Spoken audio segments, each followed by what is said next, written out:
सावी, चिन्ना, दरवाजा खोलो बेटा, मुझे बहुत ठंड लग रही है। सावी, चिन्ना, दरवाजा खोलो बेटा।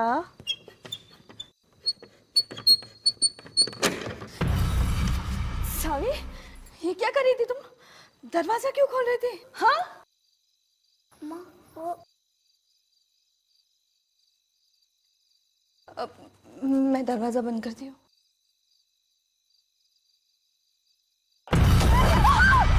सावी, सावी भाग जाओ, सावी छुप जाओ, बाहर नहीं आना, छुप जाओ।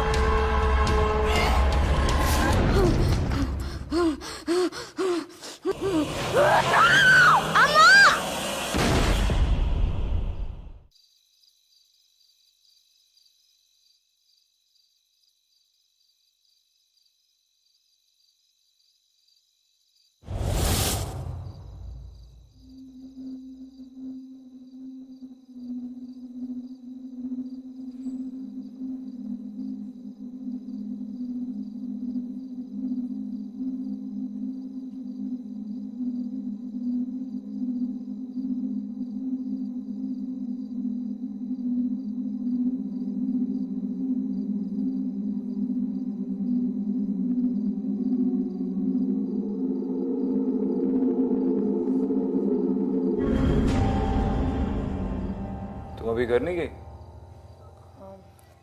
नहीं, वो मैं एक केस पे रिसर्च कर रही थी। ये देखो, आज पेपर में गोवा में हुए एक रीसेंट डेथ का आर्टिकल आया था। विक्टिम की बॉडी उसके घर से मिली और बॉडी पे बहुत सारे स्क्रैचेस और कट्स थे, जैसे किसी जानवर ने उस पर अटैक किया। और ये देखो, क्राइम सीन पे भी कुछ इस तरह के सिंबल्स मिले हैं। मैं हमारी फाइल से चेक कर रही थी, मुझे लगा शायद मर्डर घर के अंदर हुआ है और कोई फोर्स्ड एंट्री भी नहीं है।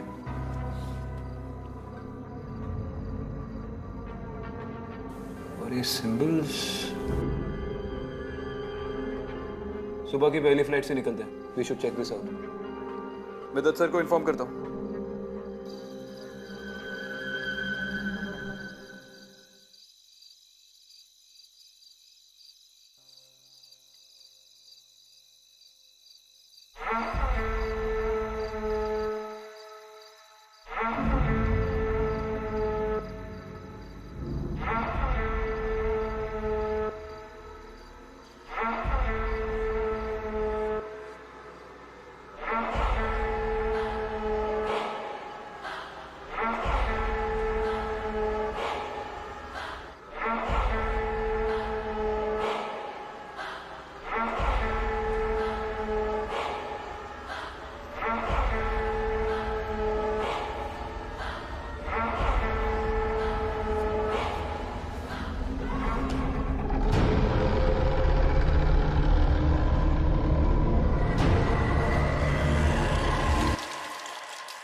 क्या ये, तुम फिर से वापस आ गया?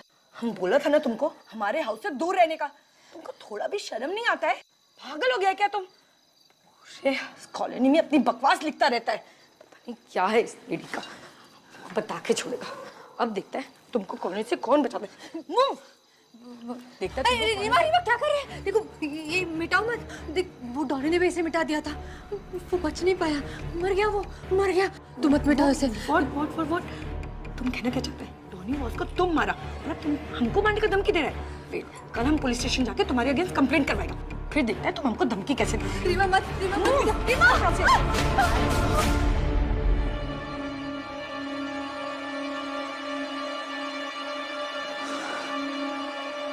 अच्छा हुआ। Mad woman. टीना, तुम काय को खड़ा है? कल स्कूल जाना है ना? Go and sleep. गो गो बेटा। एंड यू वापस नहीं आने का हमारे घर।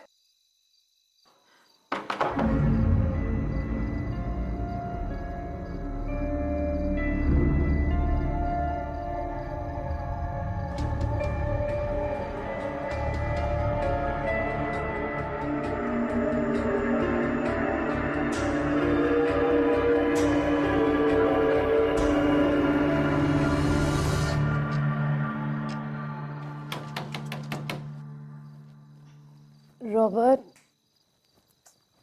रॉबर्ट, उठो ना मैन। देखो ना डोर पे कोई है। Robert get up. घर काय को वापस आता है जब सारा काम हमको करना पड़ता है।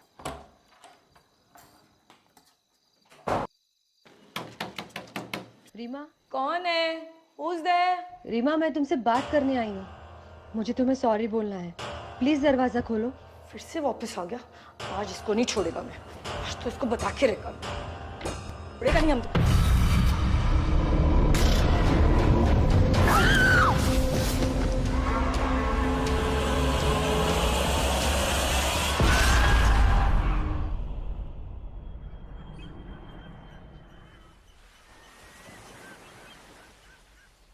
सर, ये रहे डोनीवास के क्राइम सीन के फोटोज। क्या आप इसी सिंबल्स की बात कर रहे थे?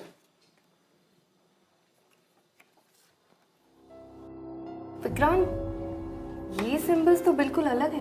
ये सिंबल्स है ही नहीं, ये तो कुछ लिखा हुआ है, शायद साउथ के किसी लैंग्वेज में। सर, मैम, अच्छा वो आप दोनों यहाँ आ गए। ये केस बहुत ही अजीब हो गया है। जिस कॉलोनी में डोनीवास रहता था, कल रात को उसी कॉलोनी में एक औरत का मर्डर हो गया है और विक्टिम का नाम है रीमा कोरिया। रीमा और डॉनी के मर्डर के तरीके में कोई सिमिलैरिटीज हैं? जी सर, दोनों की बॉडी पे जो घाव है वो तकरीबन सेम ही है। और एक बात और सर, इन दोनों के मर्डर के कोई भी आई विटनेस नहीं। रीमा की ऑटोप्सी रिपोर्ट चल रही है और ये है डोनीवास की ऑटोप्सी रिपोर्ट। सर, हमारी टीम ने चेक किया है, ये जो घाव है वो ना ही किसी हथियार के हैं और ना ही किसी इंसान ने किए हैं। तो क्या किसी जानवर के निशान है? आर्टिकल में तो यही छपा था ना? नो मैम, एनिमल एक्सपर्ट ने भी कंफर्म किया है, ये किसी जानवर के भी नाखूनों के निशान नहीं है। ये कैसे हो सकता है? सर यही तो इम्पॉसिबल है। अगर इम्पॉसिबल है तो ये पॉसिबल किसने किया? एक कॉलोनी में आधी रात को इतना दर्दनाक मर्डर और किसी को पता भी नहीं चला। इस केस के सारे क्लूज और एविडेंस फिर से चेक करते हैं। उस कॉलोनी का एक चक्कर लगाना पड़ेगा। आई एम श्योर कोई ना कोई एक्सप्लेनेशन तो मिल ही जाएगा।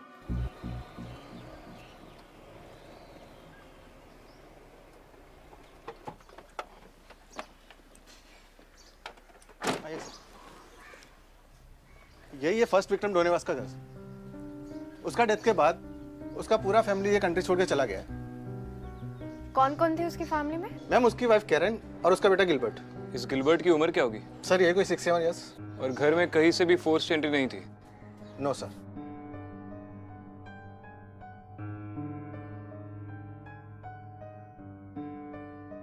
ये डेफिनेटली साउथ की कोई लिपि है,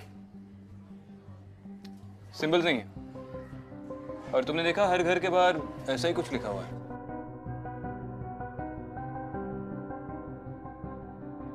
हाँ विक्रांत, इनफैक्ट इसी तरह की लिपि बैंगलोर वाले केस फाइल्स में भी थी। बैंगलोर केस?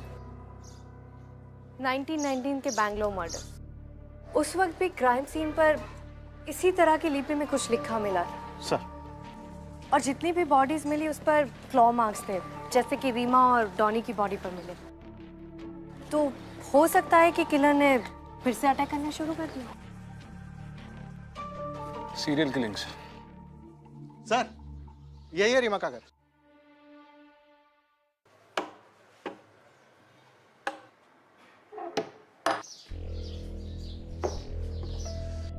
इस घर में भी कोई फोर्स्ड एंट्री नहीं है। रीमा और वस के मर्डर्स रात में हुए थे घर के अंदर और कोई फोर्स्ड एंट्री नहीं। इसका मतलब जिसने भी ये किया है वो दरवाजे से अंदर आया था बिना किसी जबरदस्ती के। पॉसिबल है कि वो दोनों मर्डरर को जानते थे। एक बार वो बैंगलोर वाला एंगल भी पता कर लेते हैं। एक काम करो, अगर इस सोसाइटी में और आसपास के सारे लोगों से पूछताछ करके पता लगा लो कि 1990 के करीब इनमें से कोई बैंगलोर में था या नहीं, शायद उससे कोई लीड मिले। जी सर। सर बैंगलोर कहाँ सर? अब मिसेस राव को रेड हैंडेड पकड़ो सर और जेल में डालो सर। लेकिन आप ऐसा क्यों कह रहे हैं मिस्टर कोरिया?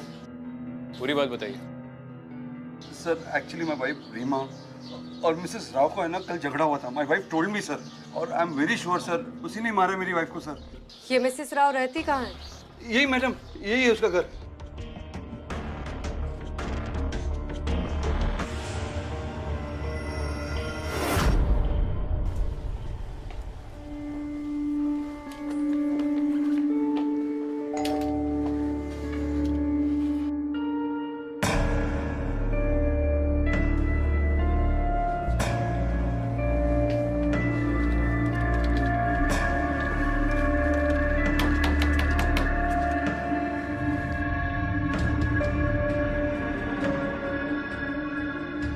अगर जी सर। बाद में देख लेंगे। चलो। ठीक है सर।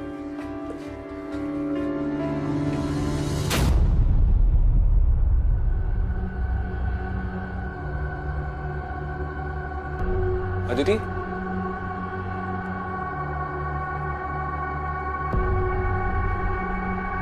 चलो।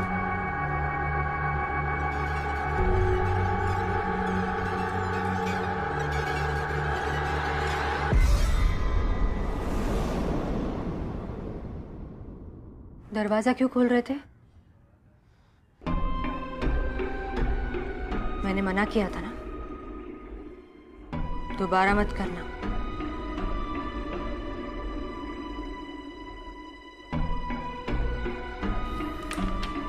Vikrant, I was right. ये देखो, ये रहा 1990s बैंगलोर मर्डर का ई फाइल।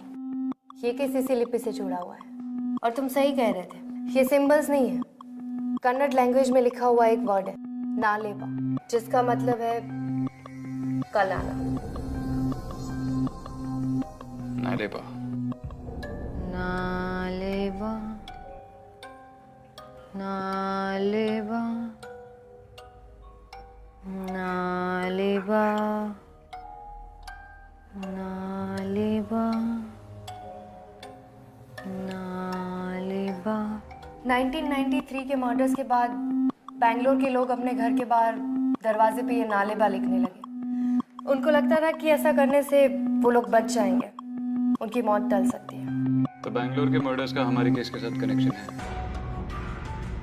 एक और बात, बैंगलोर विक्टिम में से एक औरत शुभलक्ष्मी पे हुए अटैक को उसकी बेटी ने देखा था।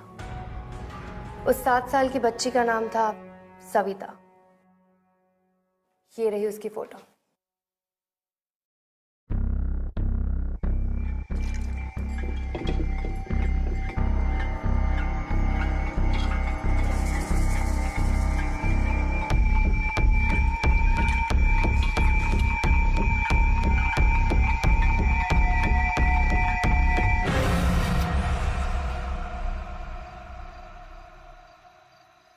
ठीक है, चल बाद में बात करता हूँ।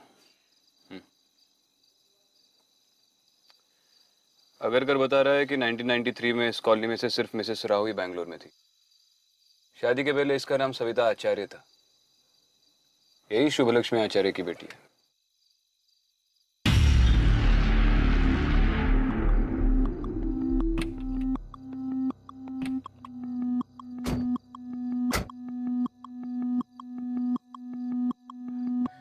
मन्नू,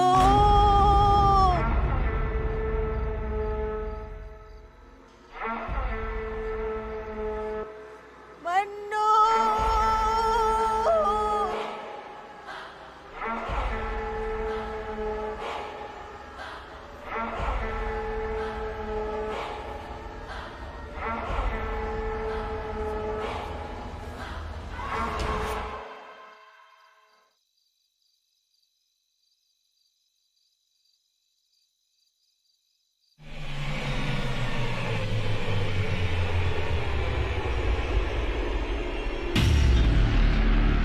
नालेबा नालेबा ने तो दिमाग खराब कर दिया यार। अरे तुम यहाँ क्या कर रही हो? वहां पे वो सविता घरों के बाहर नालेबा लिख रही है। चलो।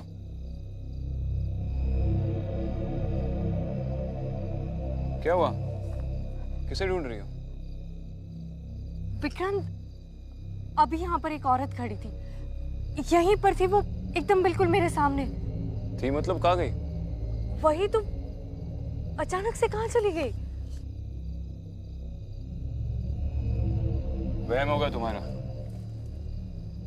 चलो।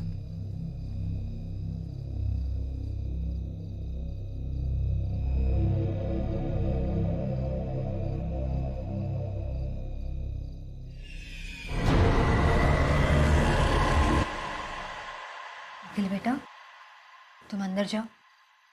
देखो, डरो मत, मैं हूं ना, मैं तुम्हें कुछ नहीं होने दूंगी। मैं उसे तुम्हें कुछ करने ही नहीं दूंगी। जाओ, अंदर जाओ।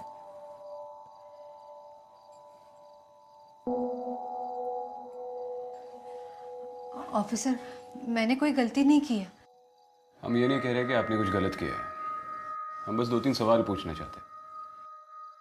आप कॉलोनी में सबके घर के बाहर ये सब क्यों लिख रही है? मैं ये सबको सेफ रखने के लिए कर रही हूँ। मैंने रीमा को भी बताया था, पर उसने मेरी बात ही नहीं मानी। उसके दरवाजे पे मैंने जो लिखा था, वो अगर वो नहीं मिटाती तो वो आज जरूर जिंदा होती। अब दरवाजे के बाहर जो ये नालेबा लिखती है, उसका मतलब क्या है? बचपन में मेरी अम्मा मुझे एक कहानी सुनाती थी। बेटा, उसे कभी घर पे नहीं आने देना।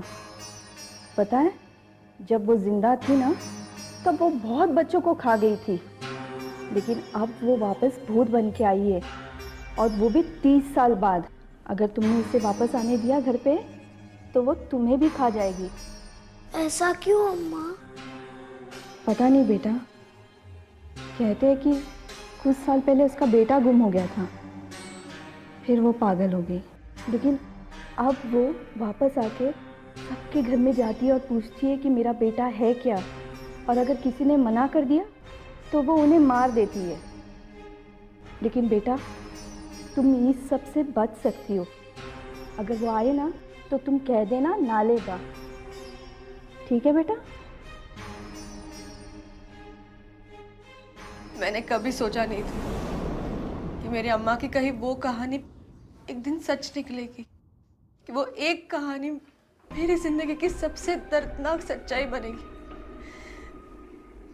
और मैंने दरवाजा खोल दिया, मैंने उसे अंदर आने दिया, और उसने मेरी अम्मा को।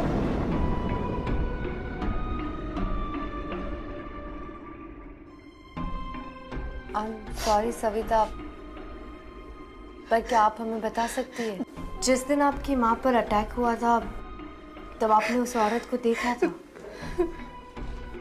क्या वो लाल कपड़े पहने हुए थी?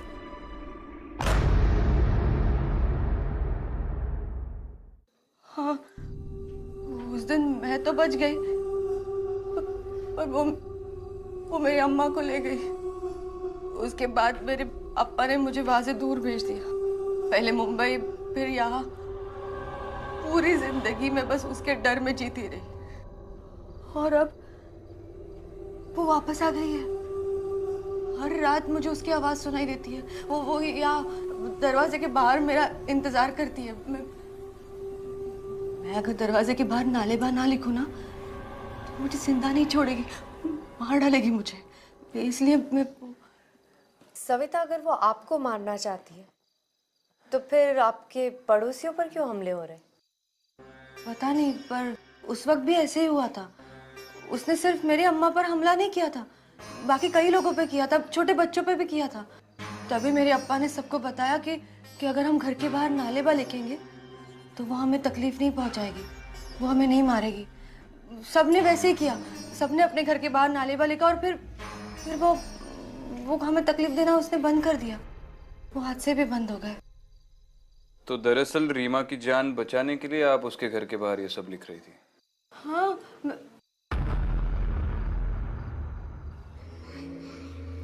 आप लोग मुझे पागल समझ रहे हैं ना ऑफिसर, पर मैं इसे मानती हूँ। नालेबा लिखने या कहने से मौत टल जाती है। क्यों, कैसे, ये सब मैं नहीं जानती, पर पर यही सच है। मैं बस सबको सेफ रखना चाहती हूँ और ये मेरी जिम्मेदारी है। और अगर मुझे सबसे लड़कर भी नालेबा लिखना पड़े तो भी मैं लिखूंगी।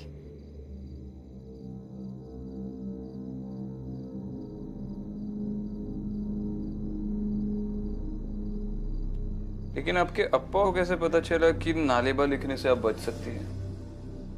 पता नहीं, मैंने कभी उनसे पूछा नहीं, उन्होंने भी बताया नहीं। एक और बात सविता, इस कॉलोनी में कोई मन्नू नाम का रहता है? मन्नू? नहीं, इस नाम का तो यहाँ कोई नहीं रहता।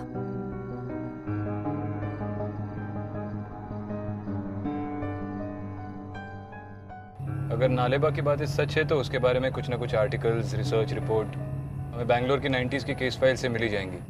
लेकिन सविता का बैकग्राउंड चेक करना पड़ेगा। उस पूरी कॉलोनी में वो अकेली बैंगलोर से है जहाँ ये सारे मर्डर्स हुए थे। रीमा और सविता का जिस रात झगड़ा हुआ उसी रात रीमा का मर्डर भी हो गया। इतनी सारी चीजें सिर्फ एक कोइंसिडेंस नहीं हो सकती। विक्रांत, सविता सच बोल रही है। मैंने उसकी आंखों में वो डर देखा है और मैं जानती हूँ कि उस कॉलोनी में जरूर कुछ ना कुछ है। हाँ, कुछ ना कुछ तो है। और फैक्ट्स ही देख, 1990s के मर्डर और अब के मर्डर में कितनी सारी चीजें कॉमन है। और उस वक्त सविता सिर्फ 7 साल की थी। इतनी छोटी बच्ची और serial killing, it's highly unlikely. और वो दोनों लोग जो मारे गए थे, रीमा और डॉनी, सिर्फ उन दोनों के डोर से ही वो राइटिंग साफ की गई है। और वो राइटिंग्स भी सविता नहीं लिखी थी। देखो, मैं ये नहीं कह रहा कि वो बैंगलोर के मर्डर्स सविता ने किए हैं। और जिस लड़की ने इतनी कम उम्र में अपनी आंखों के सामने माँ का मर्डर देख लिया हो, सोचो वो कितने ट्रॉमा से गुजरी होगी। और सविता ने हमें सिर्फ एक कहानी सुनाई है। हमें उसके अप्पा से बात करनी चाहिए।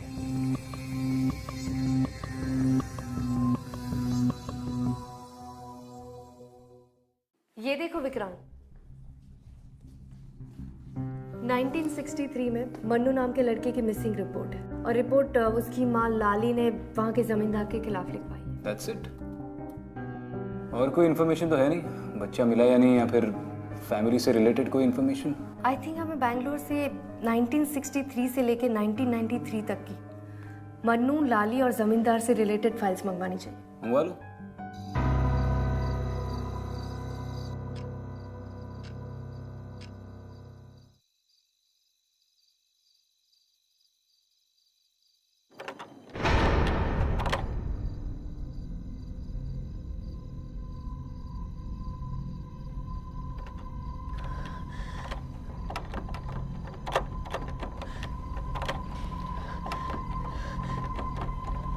नालेबा, नालेबा, नालेबा, नालेबा, नालेबा, नालेबा, नालेबा, नालेबा। तेरे ये पागलपन की वजह से ना कितनी बार हमें घर बदलना पड़ा। फिर से तूने वही हरकतें शुरू कर दी। नहीं, मेरी बात सुनो। चुप, बिल्कुल चुप। अब मैं तुम्हारी एक बात नहीं सुनूंगा। तेरे कारण घर में पुलिस आई ना पुलिस। क्या चाहती है? जेल जाना चाहती तू? नहीं, मैं मेरा नहीं तो कम से कम अखिल का ध्यान कर। क्या कर रहे हो? क्या ढूंढ रहे हैं? देखिए, ये ऐसा मत कीजिए, मेरी बात सुनिए। ये आप किसे मत मिटाइए। देखिए, जिसे मिटा देंगे तो हम बच नहीं पाएंगे।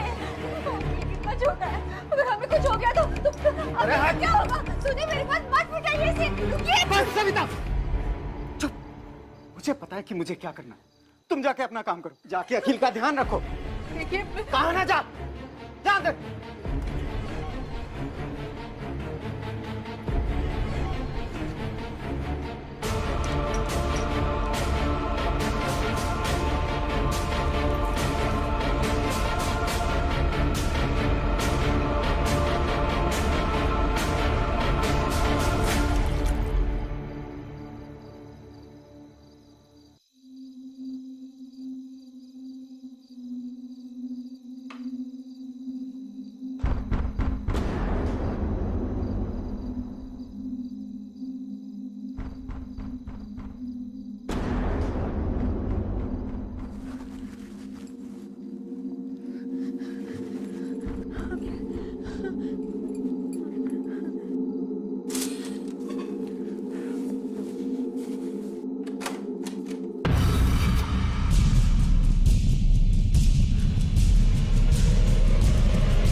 गुरु ने उसे अंदर आने दिया।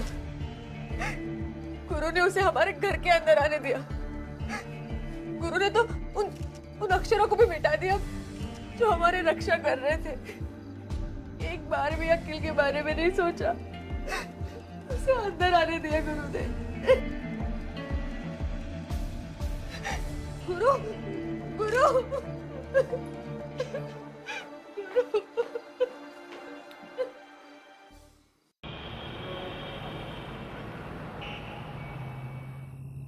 अब तुम भी मानते हो ना कि सविता भी कसूर है? देखो, इतनी जल्दी किसी कंक्लूजन पे नहीं पहुंचते। कॉलोनी में सबने स्टेटमेंट दिया है कि सविता और गुरु का रोज झगड़ा होता था, और कल रात का झगड़ा तो बहुत देर तक चला। तो तुम्हें लगता है कि सविता ने उसके हस्बैंड पर अटैक किया? पर वो तो कमरे के अंदर बंद थी।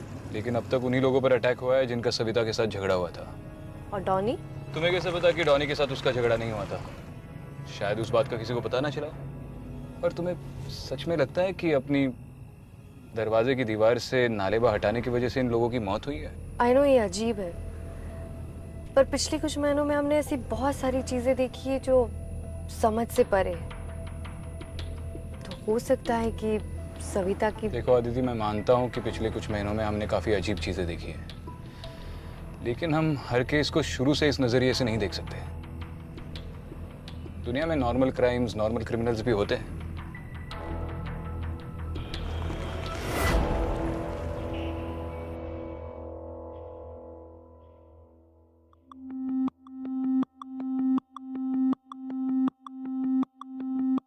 इस फाइल में लिखा है कि मन्नू के खो जाने के बाद उसकी मां लाली पागल हो गई और उसने खुदकुशी कर ली। उसकी फोटो है।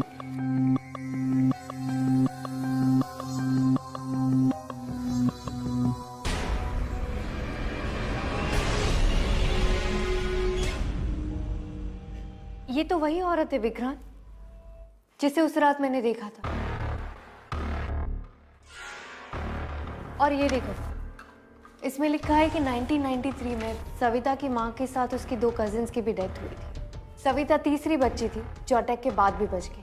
बाकी के सारे विक्टिम्स भी उसी एरिया के हैं जहां सविता की फैमिली रहती थी। तो हो सकता है कि वो सविता को ढूंढते हुए वापस आई। तो क्या 25 सालों से छुट्टी पे थी? ये सब 25 सालों के बाद क्यों हो रहा है? और अगर सविता और उसकी फैमिली उसका टारगेट है, तो फिर उसके पड़ोसियों पे अटैक क्यों कर रही है? वही तो पता लगाना है। सर, एक बैड न्यूज़ है। सविता और उसके बेटे अखिल का एक्सीडेंट हो गया। कौन से हॉस्पिटल?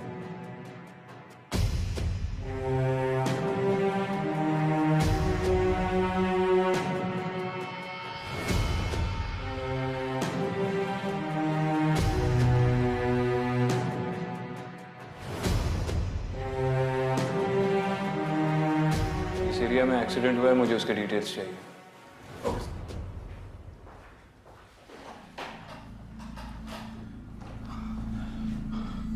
सविता। जी आप? मैं सविता का अब्बा। अखिल, अखिल बेटा, बेटा तू ठीक तो है ना? तुझे ज्यादा चोट तो नहीं आई? ये क्या? मैं एसीपी विक्रांत और ये एसपी अदिति। हम ये केस इन्वेस्टिगेट कर रहे हैं। कुछ इन्वेस्टिगेट नहीं करना है, हमें बस यहाँ से निकलना है। मैं भी अपनी बच्ची को डिस्चार्ज करा के यहाँ से ले जाऊंगा। आप इन्हें ऐसे नहीं ले जा सकते। और वैसे भी सविता इस हालत में ट्रैवल नहीं कर सकती।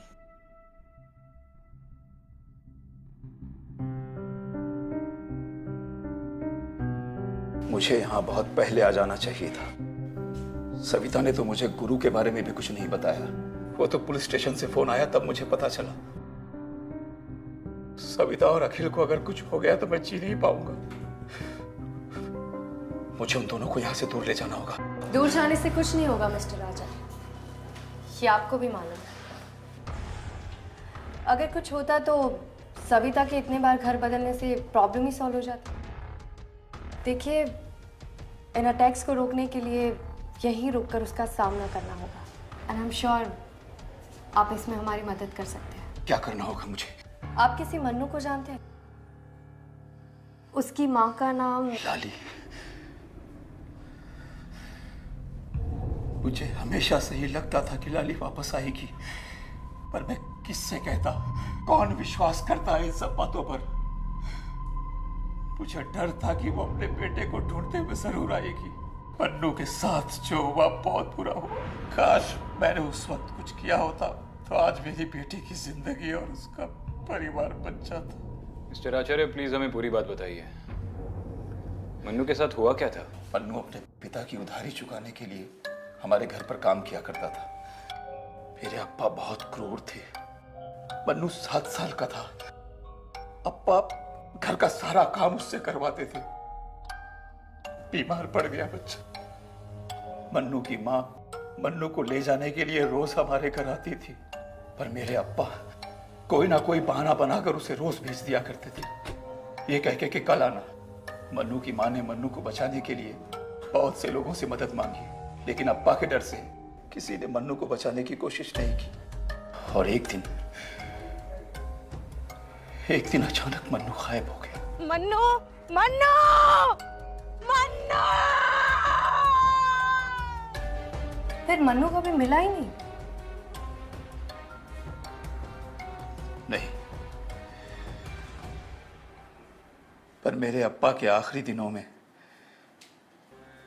मैंने उन्हें खेत के पास वाली झील के बारे में बोलकर रोते हुए सुना। तब मुझे यकीन हो गया कि मेरे अप्पा ने मन्नू को, उसकी मां बिल्कुल पागलों जैसी हो गई थी। लोगों के घरों पर दस्तक देकर अपने बेटे को ढूंढा करती थी और लोग उससे कहते कि कल आना। नालेबा। फिर एक दिन पता चला कि लाली ने खुदकुशी कर ली, लेकिन मरते हुए वो ये कह गई, किसी को जिंदा नहीं छोड़ूंगी, सबका खून बहाऊंगी, किसी के बच्चे को नहीं छोड़ूंगी। उसके बाद से मेरे परिवार के, पड़ोस के बच्चे और फिर सविता की मां की मौत।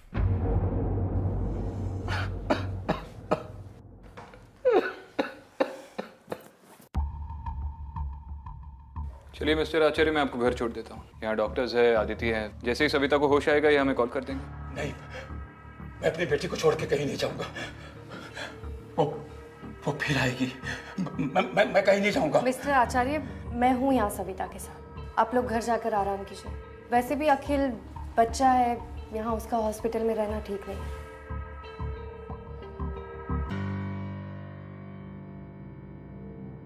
अखिल,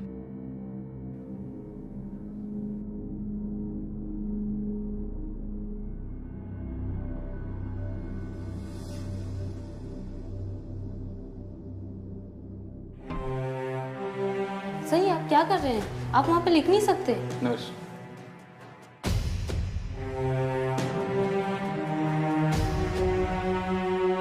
देखिए इसे मिटाइएगा मत। अगर कोई चार्ज लेना है तो आप ले लीजिए, पर ये लिखा रहने दीजिए।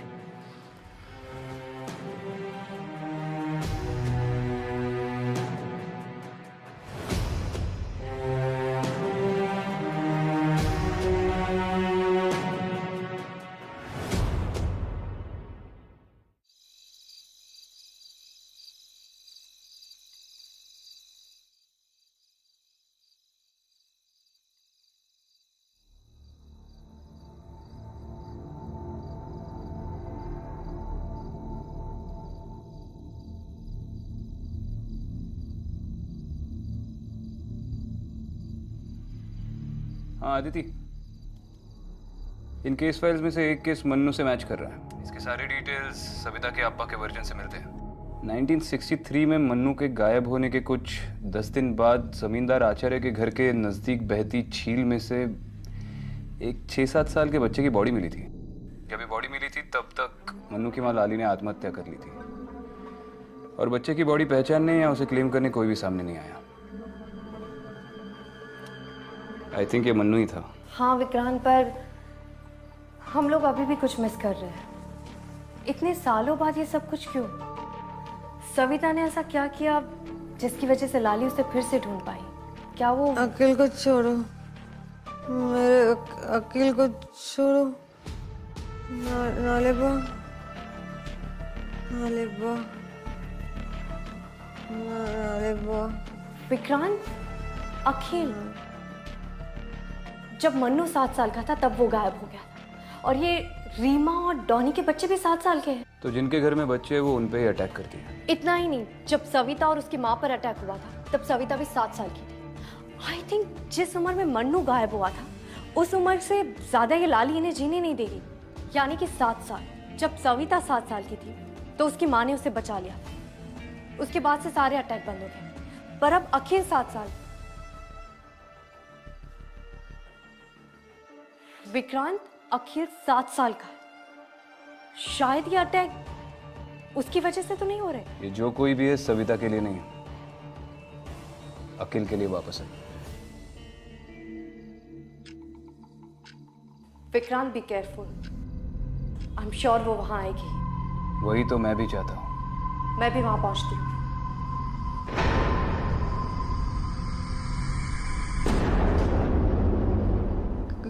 कहाँ है मेरा अकील?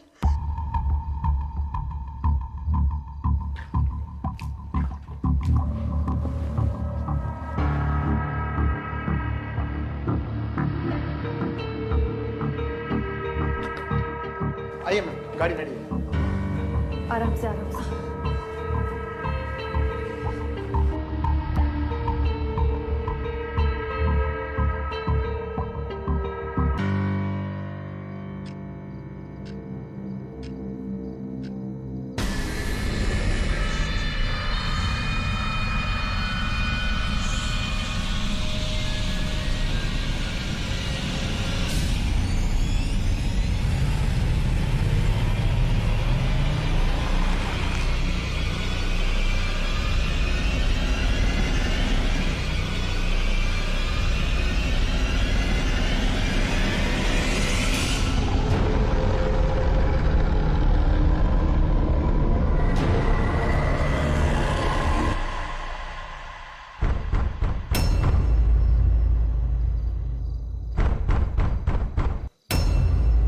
अगर कर, जल्दी चलो, फास्ट।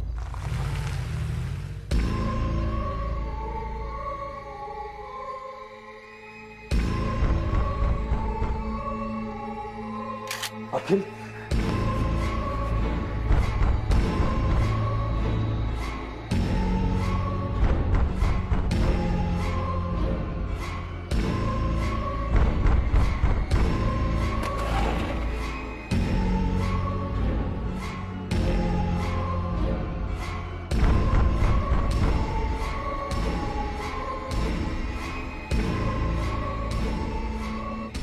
प्लीज प्लीज दरवाजा मत खोलिए, दरवाजा मत खोलिए। अगर वो अंदर आ गई तो हम सब मारे जाएंगे। वैसे भी कौन से जिंदा है आप?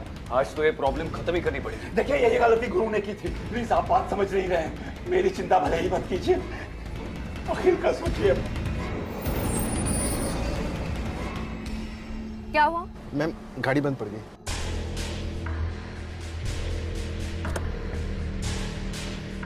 सविता, चिन्ना, मुझे अंदर आने दे, बहुत ठंड लग रही है बेटा। दरवाजा खोल। चिन्ना। अम्मा, अम्मा। अनु, अनु, अनु, अनु, अनु,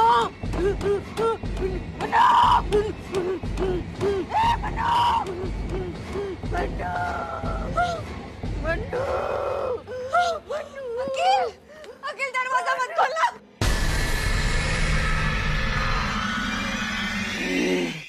अखिल दरवाजा मत खोलो। रुक जाओ लाली।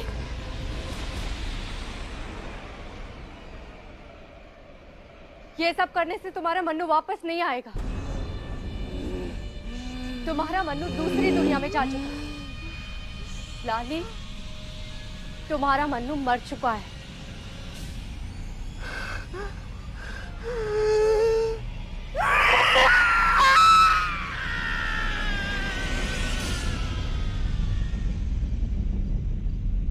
सविता, सविता, सविता तुम ठीक हो? ठीक हो सविता? नहीं अखिल। विक्रांत इसे जल्दी से हॉस्पिटल ले जाओ। अखिल। सविता। अखिल। सविता। मैंने इस बार अखिल की जान बचा ली, और अगर वो वापस आती है तो मेरे अखिल को बचा लेना। सविता मेरे अखिल को बचा लेना। बचा लेना। सविता। सविता।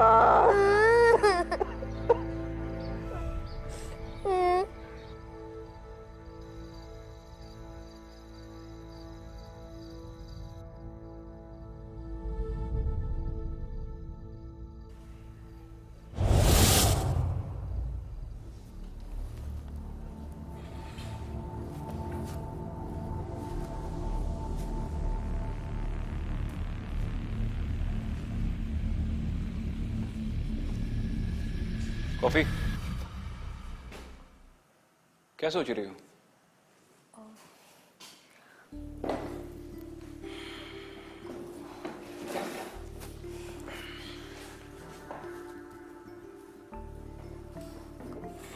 कुछ नहीं, मैं बस सोच रही थी कि लाली हमेशा के लिए अपने मन्नू के पास चली गई होगी या अपने बदले के लिए फिर वापस आएगी।